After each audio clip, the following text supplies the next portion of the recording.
Ty. I want to start off by asking you, first of all, what drew you to a career in law?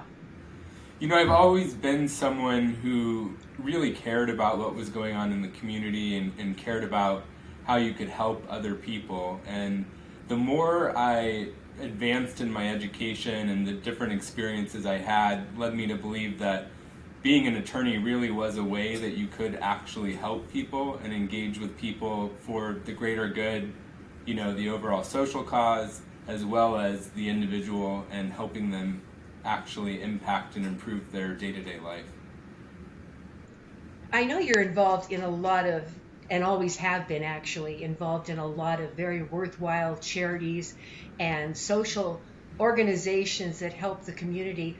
One of those, and you've been very active in, even past president of the Florence Project. Could you talk a little bit about that and what they're doing for our community?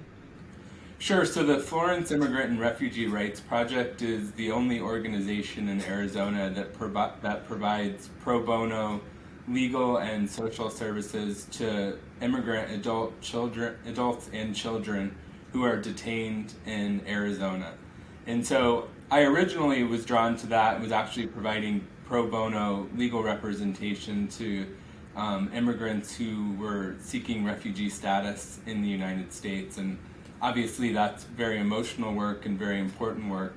And the more that I got involved with the Florence Project as far as providing pro bono representation, the more I realized the amazing work that the organization does.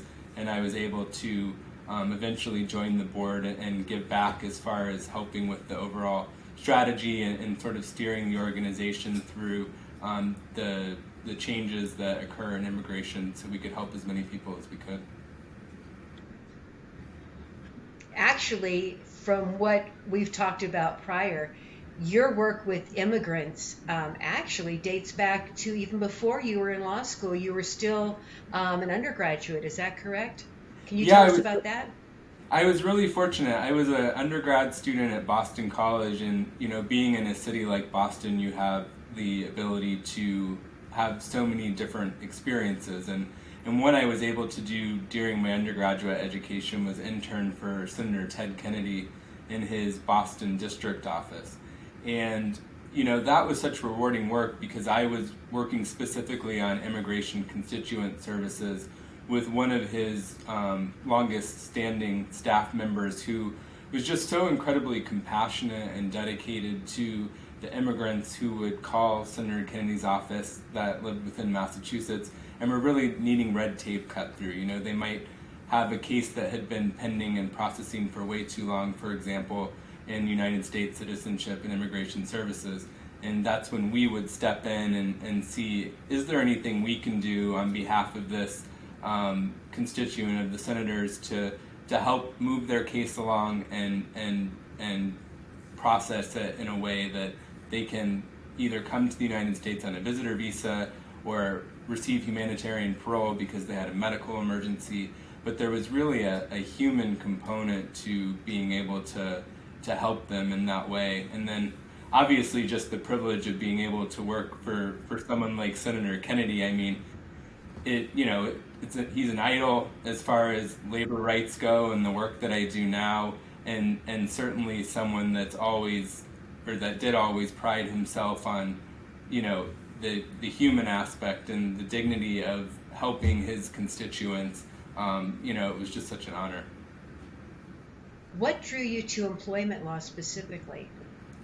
In law school, I originally went in large part because of my experience in Senator Kennedy's office and interacting with immigrants and human beings and understanding how laws and regulations impact their everyday life. And so that's what drew me to law school, and I knew that I was always going to want to have a career where I was dealing with human beings and stories and ways that you're actually helping, an individual.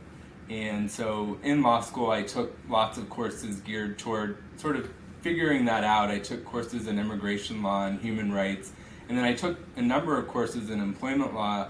And, the more I did, the more I realized, gosh, we spend so much of our everyday lives, the vast majority of our lives at work. And the dignity of work can get lost. I mean, people can start to feel, they're just sort of a cog in the wheel, and the law that I practice, making sure people are paid the minimum wage and paid overtime for when they work more than 40 hours in a week and are treated fairly and with dignity at work and within the law that employers are supposed to follow, there's that human aspect of it, and making sure that no matter what you do for a living, it's important and you're providing an important service and you deserve to be treated with the respect that comes with. And so I guess it's that human aspect and, the ability to help someone in a real way. I mean, everyone knows how important their job is. You got to be able to pay your bills, and everything that comes with that to be able to support your family.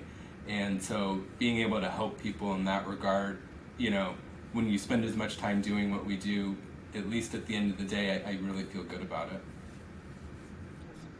And I appreciate that immigration law is not necessarily a main component of your practice normally. It's something you do occasionally in pro bono.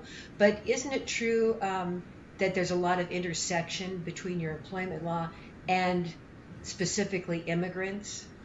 It's not uncommon. I mean, oftentimes the employees who I've represented are frequently low-income workers or hourly workers, and, representing employees in Arizona, it often is immigrant workers. And so it is nice that there's the overlap there, and there's a really important aspect of that too, because the law within the circuit regarding paying employees the minimum wage and paying the overtime is that you have to get paid for the time you work, no matter what your immigration status is. And that, that to me gets right to the heart of the matter as far as, the dignity of work, that if you're putting in the time and, you're the one, out making the effort to get the job done as best you can, no matter who you are and no matter where you're working, you deserve to be paid fairly and in compliance with the law for that time.